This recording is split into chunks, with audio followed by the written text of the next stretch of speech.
मेरा नाम हितेश जोशी है। मैं अणुशक्ति नगर मुंबई में रहता हूँ और मैं इलेक्ट्रिकल इंजीनियर हूँ और एज अ साइंटिफिक ऑफिसर वहाँ गवर्नमेंट सर्विस करता हूँ। मेरे मम्मी पापा पहले से गायत्री परिवार से जुड़े हुए थे और इसलिए हमको बचपन से ही संस्कार मिला हुआ था।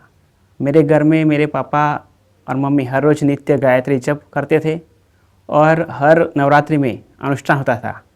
तो मेरे पापा जो रहते हैं वो गांव नाड़ातोड़ देवगढ़ बारिया में है, वो आदिवासी एरिया है। तो हर रोज़ सुबह 4 बजे वो लोग सब साथ में मिलकर अनुष्ठान करते थे और शाम को गायत्री चालीसा, आरती, गायत्री मंत्र जप, उसका मेरे पे बहुत अच्छा प्रभाव पड़ता था। जब मैं कॉलेज में था उस टाइम से भी मैं विद्यानगर में BVM में इंजीनियरिंग किया।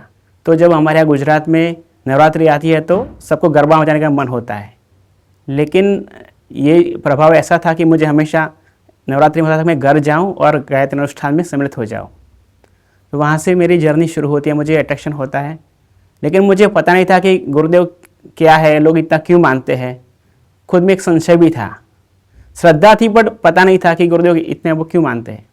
तो उस वैकेशन में मेरे पास एक बुक आ गई, मेरा आराध्य देव मेरे गुरुदेव। तो मैंने पहले बुक पढ़ा। वो पढ़ने के बाद में एक तरह से गुरुदेव के प्रति लगाव हो गया, मुझे और जानने की उत्सुकता हो गई। फिर किसी ने बताया कि गुरुदेव ने अखंड ज्योति भी लिखते हैं, तो अखंड ज्योति को पढ़ना भी शुरू किया। और जैसे मैं साहित्य पढ़ना शुरू किया वैसे वैसे मेरी श्रद्धा और जो फीलिंग्स है गुरु जी के प्रति और बढ़ती गई। जब मेरा इंजीनियरिंग कॉलेज ख़त्म हुआ था तो कॉलेज के बाद भी हम लोग मेरे गाँव चला गया था। तो वो बहुत ही रिमोट प्लेस है और शायद वहाँ न्यूज़पेपर भी हर रोज़ ना आता हो। तो शायद 3-4 महीने हो चुके थे कि मेरा अच्छे मार्क्स से डिस्टिंक्शन भी था मेरा इंजीनियरिंग कॉलेज में।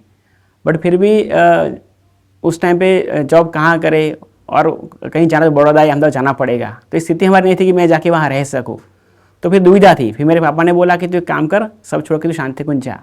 तो मैं वो जो 2000 में आया था पहली बार, तभी मैं आया था। फिर जब मैं यहाँ प्रकाश मोदी जी को मिला था तो उन्होंने बोला था कि तेरा कोई भी समस्या है तो तू प्रखर प्रज्ञा पे चिट्ठी लिख दो या तो 10 प्राणायाम करके वहाँ बैठ सकते हो। तो उस टाइम मेरे में यही दुविधा था कि मैं एमटेक करूँ या जॉब करूँ, समझ में नहीं आता मैं क्या करूँ।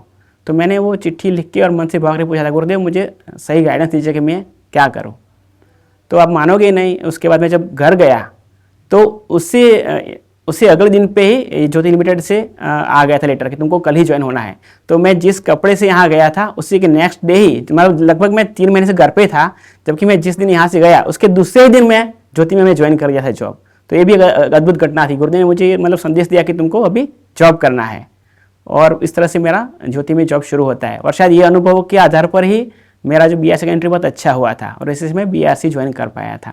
तो ये जो मेरी घटना है कि पहले ज्योति लिमिटेड या फिर बाद में BRC ज्वाइन हुआ है, वो मैं मानता हूँ कि पूरा गुरुदेव का ही प्रेरणा थी, उनके मार्गदर्शन से ही या उनके आशीर्वाद से ही मेरे जीवन की सारी घटनाएँ चलती रहती है, ऐसा मैं अनुभव करता रहता हूँ। मैं सौभाग्य मानता हूँ कि अणुशक्ति नगर में विशेष करके सदैव डॉक्टर साहब का और चिन्मय जी का बहुत प्रेम रहा। हमको उनके साथ रहने का और काम करने का अनुभव मिला। खास करके जो प्रोग्राम हुआ था हमारे BRC के CC ऑडिटोरियम में, विज्ञान और अध्यात्म, आदरणीय डॉक्टर प्रणव पंड्या जी का, वो बहुत ही अद्भुत प्रोग्राम रहा था। और आदरणीय चिन्मय पंड्या जी ने भी हमको बहुत सारा समय भी दिया अणुशक्ति नगर के लिए। और योगा कर्मशु कौशलम का प्रोग्राम हो या उत्कृष्टता का प्रोग्राम हो, उस तरह के प्रोग्राम के द्वारा हमारे सारे परिजनों को, पूरे अणुशक्ति वैज्ञानिकों को मार्गदर्शन दिया और हमको भी हमेशा उनका आशीर्वाद और स्नेह हमेशा मिलता रहा। और उनका स्नेह जो मिलता रहा है वो सब भी हमारा समर्पण हमेशा बढ़ाता रहता है और एक अद्भुत आत्मीयता मिलती रहती है। जब कोविड का समय था तब वो स्पेशली फ़ोन करके मुझे पूछते थे कि आप सब ठीक है, कोविड में आप सब ठीक है। बीच में कुछ तूफान आने वाला था तभी उनका फ़ोन आता था कि आप सब ठीक है। इस तरह से जो आत्मीयता का भाव, परिवार का जो भाव हमेशा मिलता रहता है, वो एक अद्भुत भाव है। और उसके लिए हम सभी मन से और तन मन धन से कृतज्ञ अनुभव करते रहते हैं। और मुंबई आने के बाद में 2006 में आदरणीय डॉक्टर साहब ने एक प्रोग्राम किया था लोनावाला में हम सब युवाओं के लिए। उस प्रोग्राम का भी बहुत बड़ा इम्पैक्ट पड़ा मेरे पर। और हर प्रोग्राम का इम्पैक्ट यही था कि ऐसा लगा कि गुरुजी के प्रति हो सके इतना समर्पण करना है, उनके लिए कार्य करना है और अपने आप को सुधारना है। गुरुदेव के जो सद्वाक्य रहे उसका भी बहुत इम्पैक्ट पड़ा मुझे। मेरे घर में भी थे बचपन में, और जहाँ भी मैं पढ़ता था तो कुछ सद्वाक्य का बहुत गहरा प्रभाव पड़ा। जैसे कि अपना सुधार संसार की सबसे बड़ी सेवा है, प्रसन्न रहने के 2 ही उपाय है, इस सदवाक्य का बहुत ज़्यादा इफेक्ट पड़ा था मेरे पर।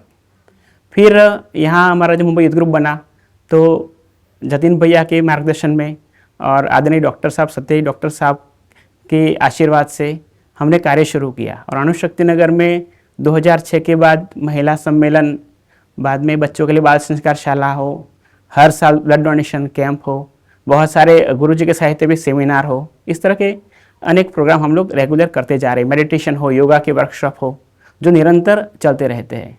और जब भी शांति कुंज आते हैं तो फिर से एक नई ऊर्जा अंदर आती है और काम करने का मन होता है कि जितना हो सके हमारा समर्पण बढ़ता रहे। गुरुदेव से मैं यही प्रार्थना करता हूँ हमेशा कि गुरुदेव अब जैसा चाहो वैसा हमको बना लो, हमको पता नहीं है कि हमको क्या बनना है, और हमारा जो भी उपयोग सके वो आप जरूर करते रहिए। यही फीलिंग्स हमेशा आती रहती है। जय गुरुदेव, धन्यवाद। हमारे YouTube चैनल शांति कुंज वीडियो गायत्री परिवार को सब्सक्राइब करें एवं बेल आइकन जरूर दबाएं ताकि गायत्री परिवार की विभिन्न गतिविधियों की जानकारी आपको मिलती रहे।